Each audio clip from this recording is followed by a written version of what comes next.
हाय, मी doctor Sachin आणि माझ्यासोबत आहे डॉक्टर नितीन. आमचा हा भारत भ्रमंतीचा प्रवास यावेळी हर्षिल गंगोत्रीकडं निघाला होता. सर्वप्रथम आमच्या 2 व्हीलर्स मिरज रेल्वे स्टेशनपासून दिल्ली रेल्वे स्टेशनपर्यंत पाठवून दिल्या आणि मग आमची वारी सुरू झाली ही विमानानं. पुणे ते दिल्ली असा विमान प्रवास करून आम्ही 5 एप्रिल 2026 रोजी सकाळी 7:30 वाजता दिल्लीत पोहोचलो. दिल्लीत भयंकर उष्णता होती. तिथं आम्ही आमच्या गाड्या कलेक्ट केल्या आणि मग निघालो उत्तराखंड ट्रिपला. सर्वप्रथम आम्हाला आमचा प्रवास सुरू करताच हे अक्षरधाम मंदिर दिसलं. तिथून डेहराडूनकडे प्रवास करत असताना नवीन झालेला हायवे आणि डेहराडूनच्या जवळ हे जंगल फार सुंदर दिसत होतं. हा प्रवास एकदम सहज झाला. डेहराडूनचं वातावरण तसं सुखद होतं. डेहराडूनच्या रस्त्यावरून वाट काढत आम्ही निघालो होतो मसुरीकडं. त्या दिवसाचा पहिला मुक्काम आम्हाला मसुरीला करायचा होता. दूर डोंगरावर समोरच मसुरीचे शहर दिसत होतं. रोजच्या व्यापातून निसटून बाहेर पडल्यानंतर हा निसर्ग आपल्याला आपलं मन शांत करण्यासाठी आणि ते मोकळं करण्यासाठी बोलवत असतो. निसर्गाची ती प्रत्येक हाक आपल्याला ऐकू यायला हवी.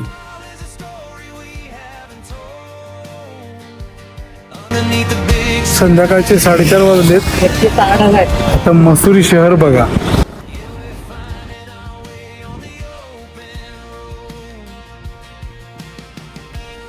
दूरवर पसरलेल्या या डोंगररांगा पाहताना क्वीन ऑफ हिल्स मसुरीनं हळूच आमच्या कानात वेलकम म्हटलं.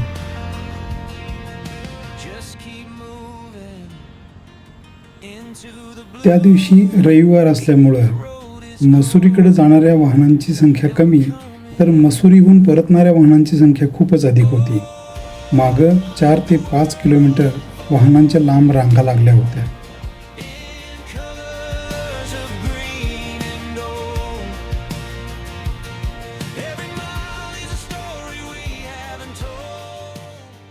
मसुरीत पोहोचता पोहोचता हलका पाऊस सुरू झाला होता आणि अंधारही पडू लागला होता.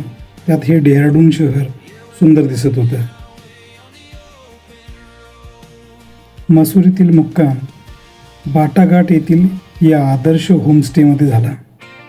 त्याच्या पुढील व पाठीमागील बाजूस निसर्गाचे सुंदर देखावे पाहण्यासारखे होते. समोरच दूर डेहराडून शहर दिसत होतं. मसुरीला क्वीन ऑफ हिल्स असं का म्हटलं जातं हे या मनमोहक डोंगर रांगा पाहून लक्षात आलं.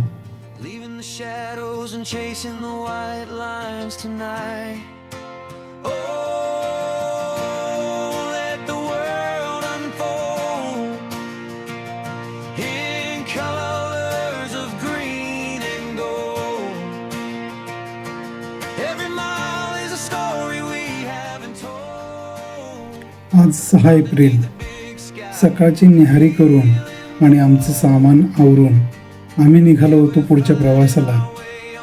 आज आम्हाला उत्तर काशी आणि तिथून पुढं हर्षिलकडे जायचं होतं.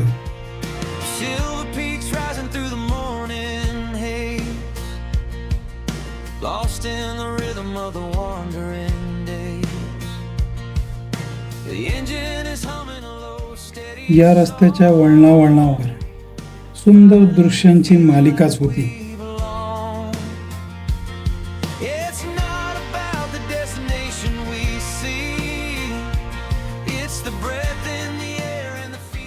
अशी अनेक ठिकाणं आम्ही थांबायचो. ही दृश्य डोळ्यात भरून घ्यायची आणि मग लागायचं पुढच्या प्रवासाला. अध्येमध्ये डोंगराच्या कुशीत वसलेली छान छोटीशी गावं दिसत होती.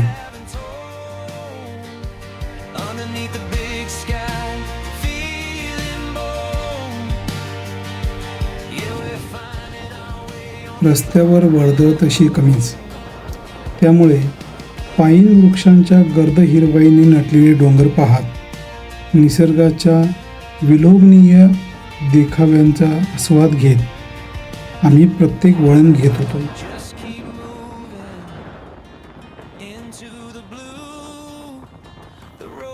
स्वच्छ ताजी हवा, निर्मनुष्य रस्ते, हिरवे डोंगर, नीरव शांतता, नागमोडी वळणं आणि त्यामुळे तयार होणारे ऊन सावल्यांचा खेळ, यातून दुचाकी चालवण्याचा उत्साह शब्दात कसा सांगावा बरं.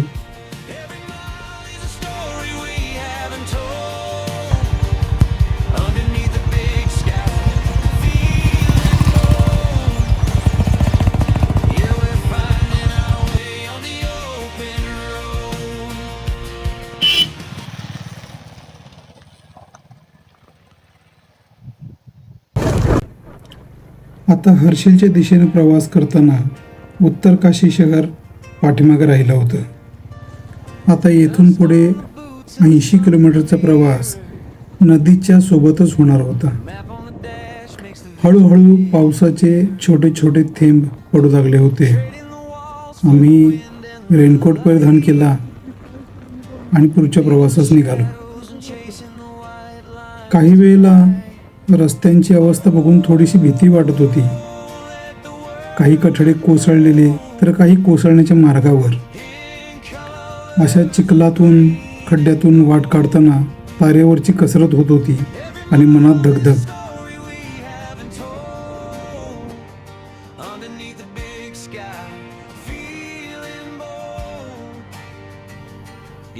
रस्ते सुरक्षेसाठी संरक्षक कठडे आणि काही ठिकाणी जुने पूल काढून त्या ठिकाणी नवीन पुलांची उभारणी केली जात होती. या पर्वतांच्या शिखराकडे जात असताना रोमांच, उत्साह, भीती आणि आनंद या चारही भावना अत्युच्च शिखरावर होत्या. आणि मग जे दिसलं ते विलक्षण, विलोभनीय आणि स्वप्नवत होतं.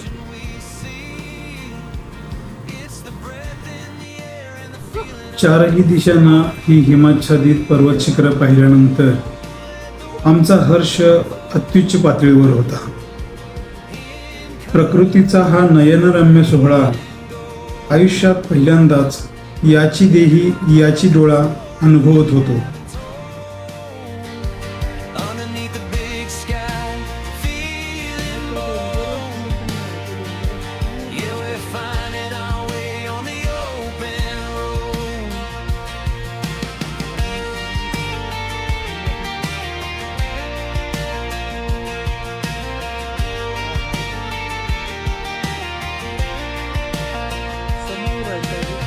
keep moving मीटर अंतरावर हे डोंगर आहे. into the blue. The road is धुकं cold यायला लागले. and we're coming through. आता धुक्यात हे डोंगर दिसायला सुरू. आता इथून हर्षिल फक्त 10 किलोमीटर आहे आमचं. हर्षिलला आम्ही मुक्काम करणार आहे. आता वाजलेत साधारण 4 काय 5 वाजलेत. एक 15-20 मिनिटात हर्षिलला पोहोचतोय.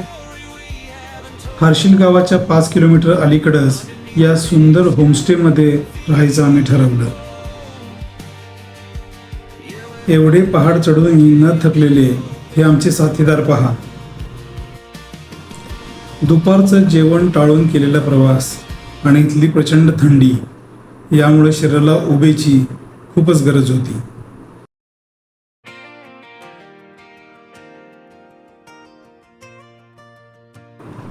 आजच्या भिजत थंडीनं गारठत केलेल्या कठीण चढाईच्या प्रवासानंतर क्षुधाशांती करून बाहेर व्हरांड्यात उभं राहून इथली गूढ शांतता, दूर टिमटिमणारी छोटी गावं व शेजारून वाहणाऱ्या भागीरथी नदीचा खळखळ आवाज ऐकत बराच वेळ उभे होतो व त्यानंतर गाढ झोपी गेलो. Good morning. आज आम्ही आहे हर्षिल व्हॅलीमध्ये. रात्री पोहोचलोय. प्रचंड थंडी होती. सकाळी 6:30 वाजलेत. आता जाग आली आहे. आपण बघूया हर्षिलमध्ये या रूमच्या बाहेरचं जग कसं आहे.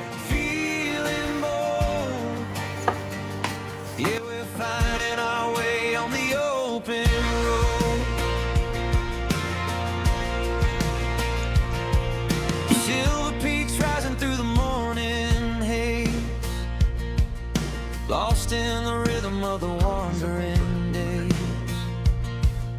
The engine is humming a low, steady song, finally feeling like we belong.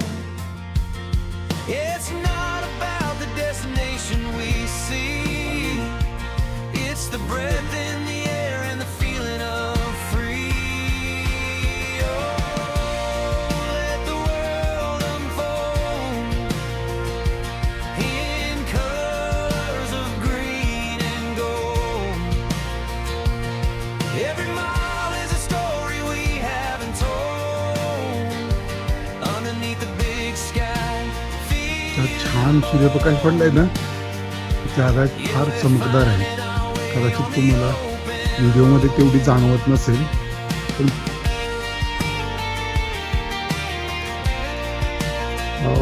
सुंदर सुंदर सुंदर. ॲपलची पिके पण दिसत असेल.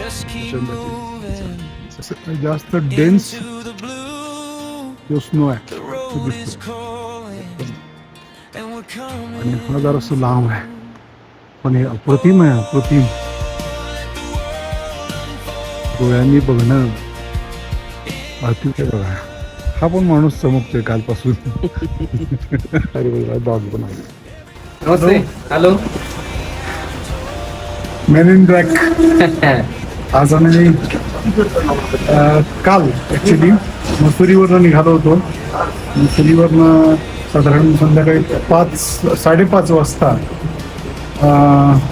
हर्षिलला पोचलोय. येताना वाटेत उत्तरकाशीच्या आधी एक 5 ते 6 किलोमीटर आधीपासून पावसाचं क्लायमेट दिसायला लागलं. सो आम्ही रेनकोट्स वगैरे घालूनच पुढचा प्रवास सुरू केला होता.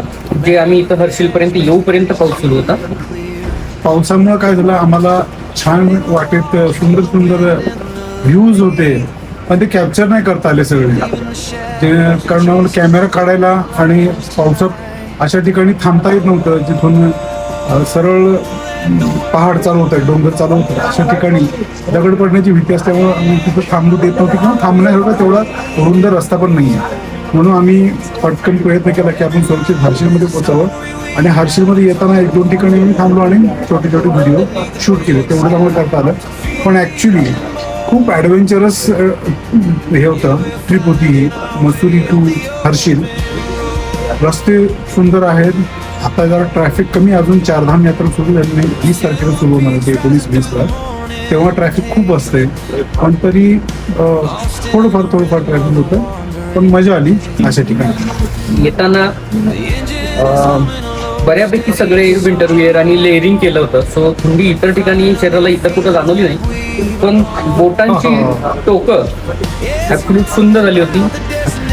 रबराची ग्लोव्ज ट्राय केले, विंटर ग्लोव्ज ट्राय केले, आमचे रायडिंगचे ग्लोव्ज ट्राय केले. कुठलेही ग्लोव्ज कामाला येत नाही, शून्य उपयोग होतो. ते उद्याच्या दिवसात एक अलर्ट पण दिलाय की पाऊस आणि हेलस्टॉर्म म्हणजे वादळी पावसाचं माहिती दिलंय. त्यामुळं आम्ही आज निघायचा निर्णय घेतलेला आहे. तर आता आम्ही आता गंगोत्रीला जाऊ. आज आमचं राईड आहे. हर्षिल बघू. हर्षिलचं मार्केट किंवा हर्षिल गाव पुढं धराली, जिथं आपदा आली होती 2 वर्षांपूर्वी. सध्या आम्ही हर्षिल गावाच्या अलीकडे एक 5 किलोमीटर रात्री आम्ही स्टे घेतला. तिथून आम्हाला हे व्ह्यूज रात्री दिसत नव्हते, तेव्हा Yes. क्लाउडी वातावरण होतं. आता तुम्ही हे व्ह्यूज बघू शकता. का एवढं सुंदर दिसत नव्हतं, कारण का क्लाउड्स होते खूप. आज ते खूपच छान दिसायला लागले. रूमच्या डाव्या बाजूनं, मी जिकडे थांबलोय माझ्या डाव्या बाजूनं गंगा नदी वाहतीये आणि त्याचा खळखळ असा मंद सुंदर आवाज रात्रभर येते. रात्रभर येतो. कारण आमच्या होमस्टेच्या किंवा हॉटेलच्या पलीकडे काहीच नाही आहे. डायरेक्ट गंगा नदी तिथं पात्र आहे. तर पात्र समोर पण कदाचित दिसत असेल इथं. आता बघूया, हर्षिला जाऊ, बघू आज संध्याकाळी काय होतंय ते उद्या सकाळी आपल्याला उद्या सकाळी. बोलतंय.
हर्षिलकडून गंगोत्रीकडे जाताना मध्ये डाव्या बाजूला नेलाँग व्हॅलीकडे जाणारा रस्ता आहे. मात्र तिथं जाण्यासाठी इनर लाईन परमिट घ्यावं लागतं, जे आपल्याला उत्तर काशीमध्ये DM ऑफिसमधनं मिळू शकते. पण त्यासाठी चक्क 1 दिवस जाणार होता, त्यामुळं आम्ही ती गोष्ट टाळली. या नेलाँग व्हॅलीमधून पूर्वी इथले लोक पायी तिबेटला जाऊन इथली लोकर आणि धान्याचा व्यापार करायचे. मध्यंतरी त्याची खूप पडझड झाली होती, कारण ती लाकडी ओंडक्यांपासून तयार केलेली वाट आता मात्र शासनानं पुन्हा नव्यानं बांधून ती आता पर्यटकांसाठी खुली केली आहे.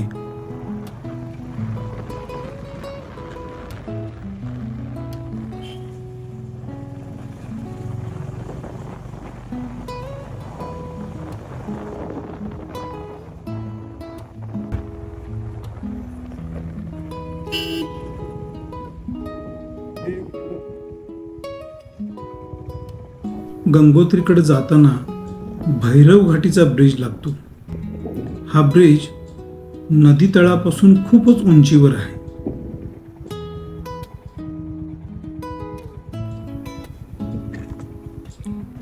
आणि इथून पुढं गंगोत्री नॅशनल पार्क सुरू होतो.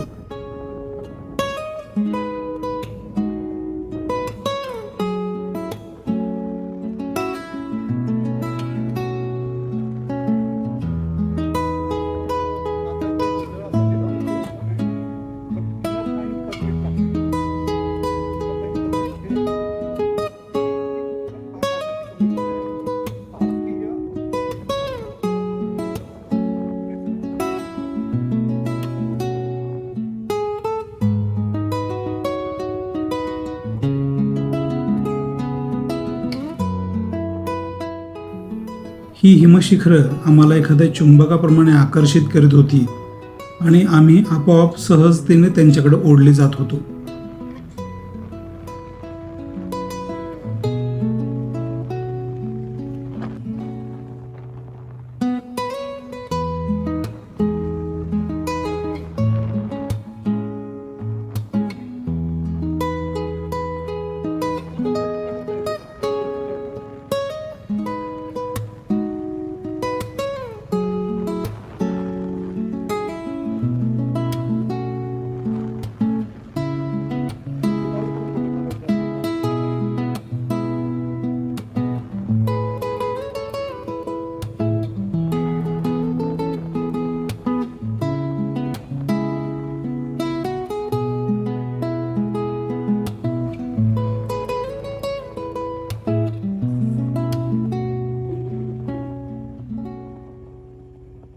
येस, आम्ही गंगोत्री धाम इथं पोहोचलो.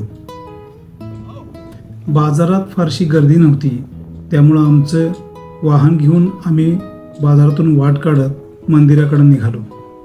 चारधाम यात्रा लवकरच सुरू होणार असल्यामुळं दुकानांची लगबग चालू होती. दुकान उघडण्यासाठी, ती सजवण्यासाठी साहित्य गोळा करण्याची लगबग दिसत होती.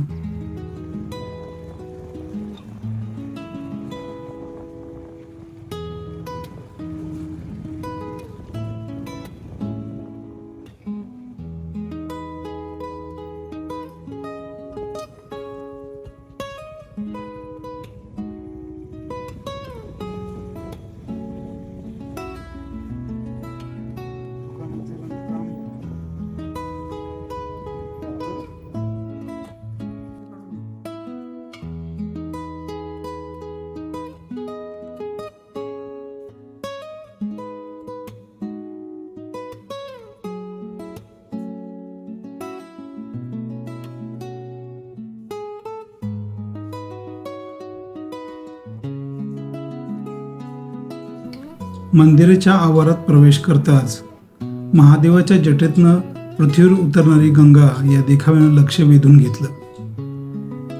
आणि हे सुंदर गंगोत्री मातेचं मंदिर, याची ही रंगरंगोटी अलीकडेच पूर्ण करण्यात आली होती.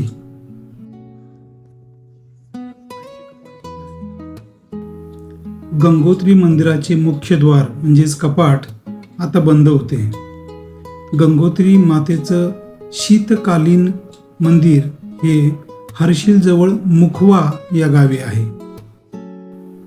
गंगोत्री मंदिर आवारात 10 मिनिटं शांत बसून मग आम्ही नदी पात्राकडे गेलो. 3900 मीटर उंचीवर गंगोत्री ग्लेशियरमधून या नदीचा उगम होतो. इथं या नदीला भागीरथी या नावानं ओळखलं जातं. ही नदी वाहत जाऊन देवप्रयाग या ठिकाणी अलकनंदा नदीशी मिळते आणि तिथून गंगा या नावानं ओळखली जाते.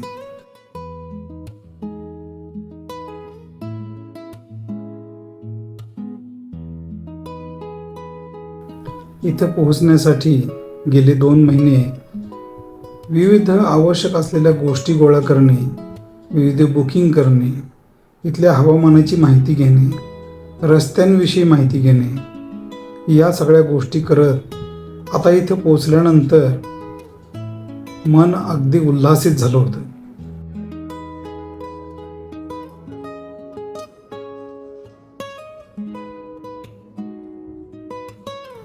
मंदिराच्या परिसरातून आजूबाजूची उंच हिमशिखरं पाहण्यात आम्ही गुंग होतो आणि तेवढ्यात आमची भेट झाली ती काही रायडर्स बरोबर. मग काय, कुठून आलात, कसे आलात, कोणती गाडी आहे, कधी निघणार, याआधी कुठं कुठं गेला होता, अशा प्रश्नांची उत्तरं देत चर्चा करत चक्क अर्धा तास आम्ही त्यांच्याशी गप्पा मारत उभे होतो. या साऱ्या आठवणी खोल मनात साठवून आणि गंगोत्री मातेचा आशीर्वाद घेऊन आम्ही आता हर्षिल गावाकडे निघालो.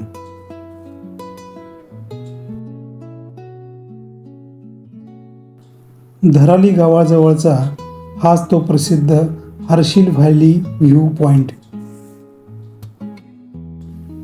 हर्षिल गावात फेरफटका मारून झाल्यानंतर इथल्या ओढ्यांचं हे स्फटिकासम पारदर्शक पाणी, इथली आल्हाददायक हवा, चहूबाजूने हिमाच्छादित डोंगर, हे पाहून इथून पायच निघेना.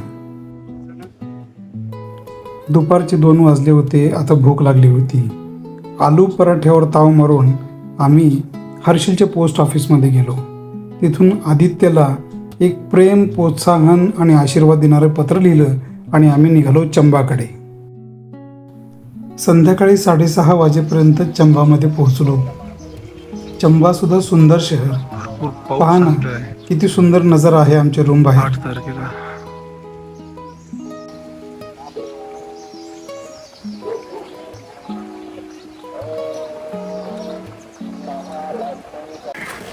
Good morning. Good morning. चंबामध्ये आता आम्ही काल आम्ही झाला विलेजमध्ये होतो, जे हर्षिलच्या अलीकडे आहे 5 किलोमीटर. आमचा राईड चालू झालं होतं काल सकाळी 9-9:30च्या दरम्यान. आम्ही झाला विलेजवरून काल प्रथम गेलो गंगोत्री धामला. गंगोत्री धाम चा रस्ता ॲब्सल्युटली थ्रिलिंग आहे. एका बाजूला डोंगराचा उंच कठडा आणि एका बाजूला खोल दरी, आणि हा सगळा घाटातला रस्ता. तसा रस्ता छान होता, खूप थ्रिलिंग होता. मध्ये गंगोत्रीचं जे फॉरेस्ट वगैरे होतं तिथंही एक्सपिरियन्स चांगला होता. थंडी प्रचंड होती. 3ही बाजूंनी बर्फाच्छादित शिखरं दिसत होती. मी गंगोत्री धाममध्ये गेल्यानंतर तिथं आम्हाला काही बायकर्स भेटले मंदिराचं दर्शन घेत असताना. तर ते झाल्यानंतर आम्ही गेलो गंगेच्या पात्रामध्ये. तिथं गंगेच्या पाण्यात हात घातले, थंड एकदम होतं. तिथं फोटो काही काढले. मग परतीला निघालो. भैरवघाटीचा एक ब्रिज आहे मोठा, खूप उंच आहे. म्हणजे गंगेच्या पात्राबद्दल ह्या प्रवासामध्ये दोन्ही गोष्टी आम्हाला दिसल्या.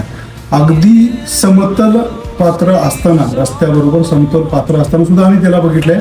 आणि अतिशय उंच, जिथून नदी दिसतच नाही आहे एवढ्या अंतरावरनं सुद्धा म्हणजे नदी बघितली की त्याचं पात्र किती खोल आहे. अशी दोन्ही गोष्टी आपल्याला बघायला मिळतात. तिथून पुढं हर्षिल जे गाव आहे ते थोडंसं एक्सप्लोअर केलं. तिथं आम्ही यांचा फेमस आलू पराठा, आलू प्याज पराठा, त्याची चव चाखली. आणि तिथून जवळपास 2 वाजता आम्ही निघालो परतीच्या प्रवासासाठी उत्तर काशीला. थोडासा वेळ गेला आमचा त्या प्रवासामध्ये. रेनकोट घाला, काढा, या सगळ्या प्रकारात. आणि आम्ही काल रात्री 7 वाजेपर्यंत उत्तर काशीवरून निघून पुढे आलो चंबामध्ये. हर्षिल सारखी ॲब्सोल्यूट नाहीच आहे, पण आहे, थंडी आहे.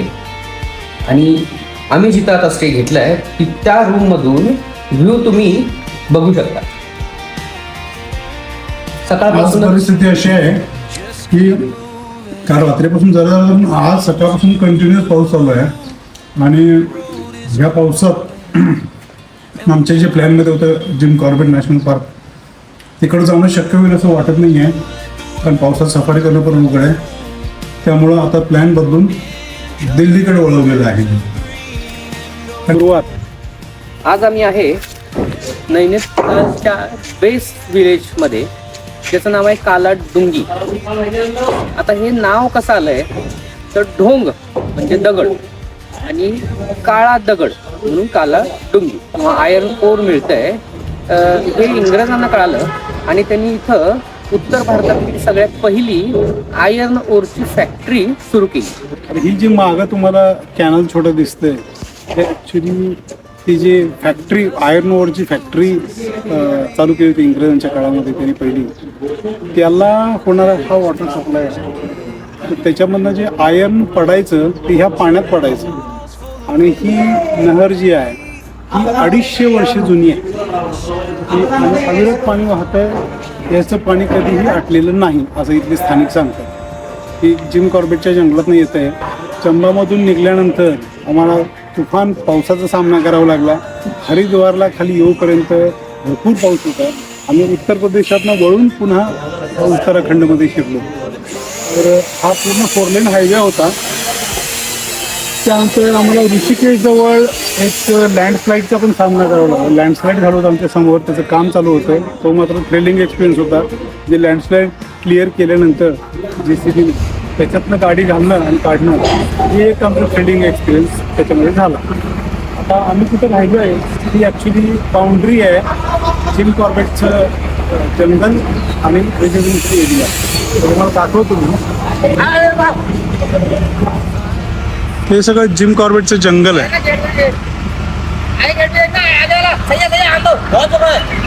जिम कॉर्बेटचं जंगल आहे, ही ती नहर आणि हा आमचा होमस्टे, फिशिंग होमस्टे. तर ही बाउंड्री आहे, ही नहर जी आहे ती बाउंड्रीवर आहे आणि इथूनच ते जिम कॉर्बेटचं जंगल सुरू होतं आहे. जिम कॉर्बेटच्या आईची हट म्हणजे आईचं घर हे ह्या बाजूला इथं समोरच होतं. इथून जवळच एक साधारणपणे 1 किलोमीटरच्या आसपासच जिम कॉर्बेटचं म्युझियम आहे. आता आम्ही तिकडे चाललोय.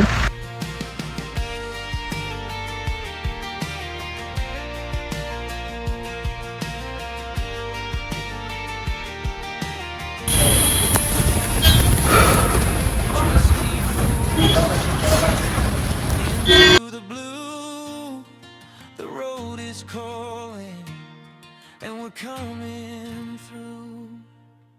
Oh. आज आम्ही आहे आग्र्यामध्ये. कालचा प्रवास सुरू झाला होता कालाडुंगी मधून आणि रात्री आग्र्यात पोहोचायला आम्हाला जवळपास 8:30 झाले असतात. आणि इथं मोस्ट पॉप्युलेटेड बेल्ट असल्यामुळं इथं प्रचंड रस्त्यावर लोक असतात आणि 2 व्हीलर्स टुकटुक इथल्या हे सगळंच ट्रॅफिक फ्लोईंग जरी असलं तर ते फ्री फ्लोईंग नाही आहे. भयंकर त्रासदायक प्रकार आहे लॉंग रन करण्यासाठी याच्यामध्ये. तर आता त्याच्यानंतर आलोय संध्याकाळी 8च्या आसपास आम्ही पोचतो आग्र्यामध्ये. ताजमहल बंद झाला होता तोपर्यंत. आता आज निघालोय आता ताजमहल आणि आग्रा फोर्ट बघण्यासाठी. आणि आम्हाला प्रतीक्षा आहे उज्जैनमध्ये जाऊन महाकालचं दर्शन घेतलं. 16व्या शतकात अकबरानं पुनर्बांधणी केलेला हा लाल महाल याची युनेस्कोच्या वर्ल्ड हेरिटेज साईट या यादीत नोंद आहे.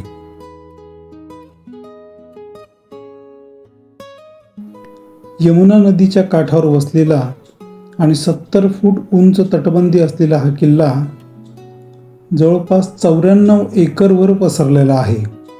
यातील 75% भाग लष्कराच्या ताब्यात आहे तर 25% भागच पर्यटकांसाठी खुला आहे। या किल्ल्याच्या समोरच आपल्या महाराष्ट्राचा अभिमान छत्रपती शिवाजी महाराज यांचा अश्वारूढ पुतळा आहे। हा पुतळा पाहून ऊर अभिमानानं भरून आला। दरवर्षी इथे शिवजयंती अतिशय उत्साहानं साजरी केली जाते। महाराजांचे हजारो मावळे इथं एकत्र जमा होतात शिवजयंतीला आणि या परिसराची नाकाबंदी सुद्धा करावी लागते असं इथले स्थानिक सांगतात। अकबरानं लाल दगडात हा किल्ला बांधला, पण त्याचा नातू शहाजहाचं मात्र संगमरवरावर प्रेम होतं। येथून 2 किलोमीटर अंतरावरच हा ताजमहाल आहे।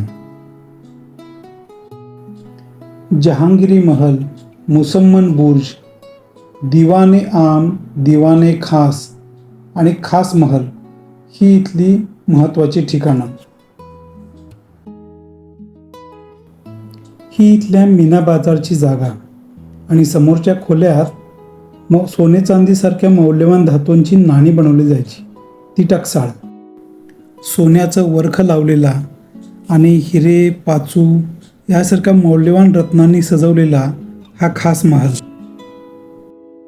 दोरखंड हाताने ओढून हवा घालणाऱ्या पंख्याची ही जागा। 1658 मध्ये औरंगजेबाने नजरकैदेत टाकल्यानंतर 8 वर्षे ताजमहाल पाहत शहाजहान मृत्युमुखी पडला, तीच ही जागा मुसम्मन बुर्ज।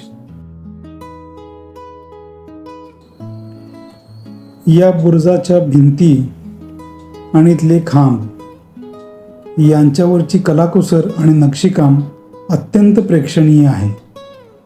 यावर सुद्धा मौल्यवान रत्न जडवलेली होती।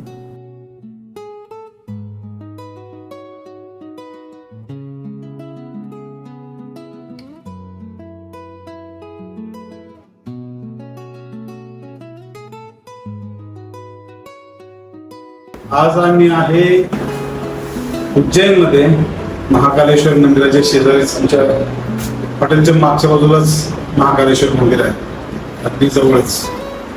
काल आम्ही आग्र्याहून निघालो होतो, आग्र्याहून सुटका झाली होती आमची। त्याच्या आधी आम्ही काल ताजमहाल बघितला आणि आग्रा फोर्ट जो लाल किल्ला म्हणतात तो बघितला। तिथं राजधानीचं मुघलांची राजधानी होती। त्याच्यानंतर आम्ही कुठं ग्वालियर, आग्र्यावरून आम्ही ग्वालियरपर्यंत आलो। रस्ता खूप क्राऊडेड आहे। ग्वालियरपासून आम्ही शिवपुरी आणि शिवपुरीवरून शेवटी उज्जैनला पोहोचलो। वेळ गेला आम्हाला, रात्री इथे पोहोचायला जवळपास 11 वाजले। तर आज आम्ही निघतोय। आमचं सकाळी आज महाकालेश्वरचं दर्शन झालेलं आहे आणि आता आम्ही निघायला लागलोय ओंकारेश्वर। महाकालेश्वरचं दर्शन पण खूप छान झालं, फारशी गर्दी नव्हती, दर्शनही वेळेत झालं। अर्धा 2 तासाचं वेटिंग होतं, तेवढ्यात दर्शन झालं, छान दर्शन झालं। बाहेर पडलोय, आता बॅगेज पॅक केले, आता आम्ही ओंकारेश्वर।